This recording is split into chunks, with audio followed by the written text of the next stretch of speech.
going on, guys? Welcome aboard Life Launchpad, your go-to channel for practical advice and guidance to launch your dreams into reality.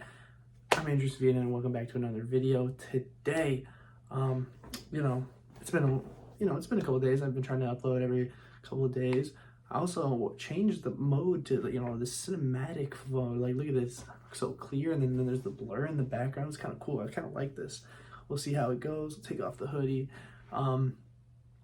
But first of all, I wanted to say what's going on, guys. I hit 10 subscribers. Appreciate you guys. If you watch these videos, I hope you're learning something. I hope I can provide value to you. That's what I'm here for. I'm here to teach. I'm here to educate. I'm here to just be here for you guys to help answer questions. If you have any questions, any video ideas, let me know.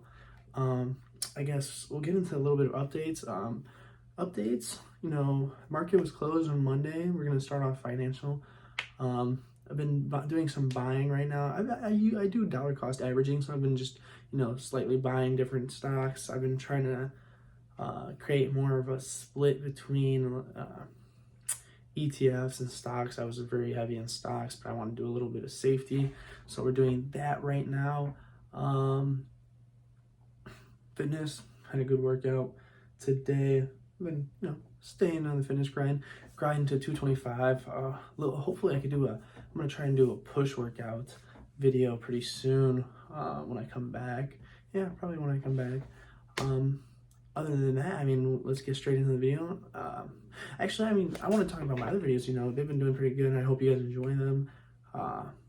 Keep trying to put out content that I enjoy making and that I hope that you guys can learn something from, something that I think provides value. So with that being said, we're going to hop into today's video, and you see the lights are green. We're talking about money, something financial, and by the title of this video, and that is debunking debt. Debt is a big issue for most individuals in the United States, and that's why I thought it'd be a great topic to talk about, so that you can help set yourself up financially. It's one of the actually main points that are talked about in this book, and funny enough, I'm literally done. I have like 7 pages, just some action steps that they provided at the end, but I finished this book. Great book. It only took me like 9 days. Pretty happy with the pace I've been reading. I've been reading around 30 minutes a day. It's been great. But back to on topic of the video, debunking debt. I'm going to talk about what to do if you have debt, how to go about it, and how to make sure you can set yourself the best way you can and get over it. With that being said, step A is assessing your debt.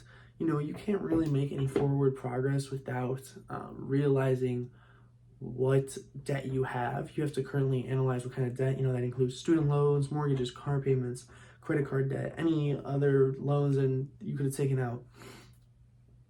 Sorry, nose is a little stuffy. But, you have to take it, you have to analyze how much you have. It's best to see what your percentages are on the debts, and then also just get a total summary of how much money you owe. And in order to become financially free and the best financial state you can be, you have to start targeting this. And you have to start realizing what your debt is, what it's been spent on, where it's been spent on, my bad, and then how much you have there. And that is step one. It's might be like a very trivial step, but it's important. You have to analyze, so that to solve a problem, you have to target what the problem is and then go about it.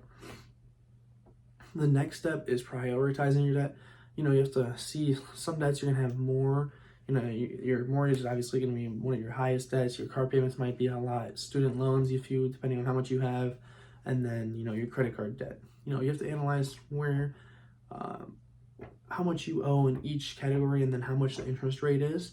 And then with that, it leads us right into the next step, is choosing a repayment strategy. And you can do whatever you want, obviously, but there's 2 not proven, but highly recommended, that are strategies that go about it the best way. And those are the snowball and avalanche strategy. It obviously sounds funny, but snowball strategy, it all depends on the person. But snowball is targeting where you have the least amount of debt, your smallest debt. Say your credit cards, you have a little bit about your credit card, and then you just want to get rid of it. I actually found out credit cards have some of the highest percentages, so that makes sense. And if you have a small balance on there, just get rid of it, but just deal with it. Get one off the, if you have a checklist, you check. And then you go from smallest to largest, making the minimum payments on all of the other ones while just targeting mainly the small one that you have. And then the next strategy, avalanche strategy, is targeting the highest interest rate, getting that out of the way, and then going to the lowest interest rate. This strategy is, it's pretty effective, and it's a smart one because it really just, it makes sure that you pay the least amount of interest possible. If you're doing all the small interest ones, cool, you're getting them out of the way, you don't have debt. But if you're leaving the high interest ones, it's just going to compound, and you're going to be owing more and more, and it's just going to add on top.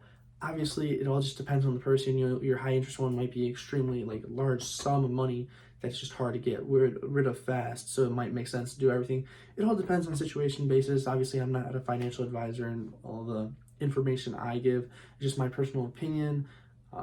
Not really trying to just tell you what to do. I'm just telling you what you can do and hopefully educate you to make the best decision in the future.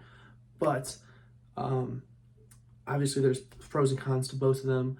And it really just depends on the situation you're in and then how you want to go about it. So just keep that in mind.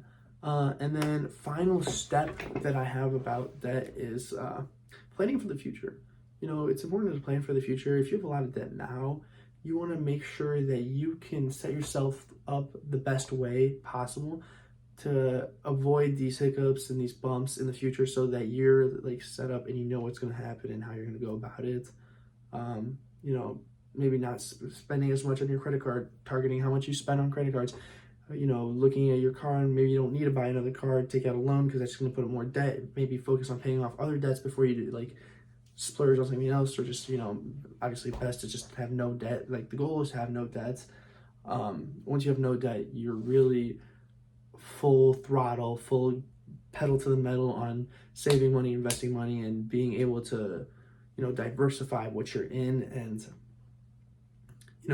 grow your finances and become closer to your financial freedom as possible. Because things like student loans, once you get a job, it's nice you can get money and you have money to spend, but those loans and the debt and the interest can just drag you back. It's just imagine trying to run a mile with a 20-pound weight. I have the picture I'm talking about, the chain attached to your foot, and you just can't move as fast as you would be moving if you didn't have it.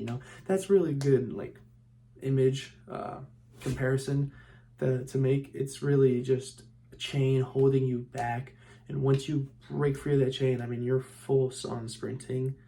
But with that, I just covered the 4 points, 4 ways I want you to go about your debt. Assess what debt you have, and then how much you have, where is it located, what's the interest percentage on it. Prioritize which debts you want, which ones you think are the biggest, which ones that are highest interest, which ones are holding you back the most, and then figure out a strategy to pay them off. Avalanche or snowball, whichever one's best for your situation. Everybody's situation is different. Nobody's crazy when they're in comparison to money. That's a great chapter I read in my last book, Psychology of Money. Nobody's crazy in their finances. Everybody has their reasons. Everybody has a thought process behind why they do certain things with it. And then finally, plan for the future. Always have plans, always have goals, always looking to the future is the best idea and the best way to go about things. And with that being said, that's all I have for this video.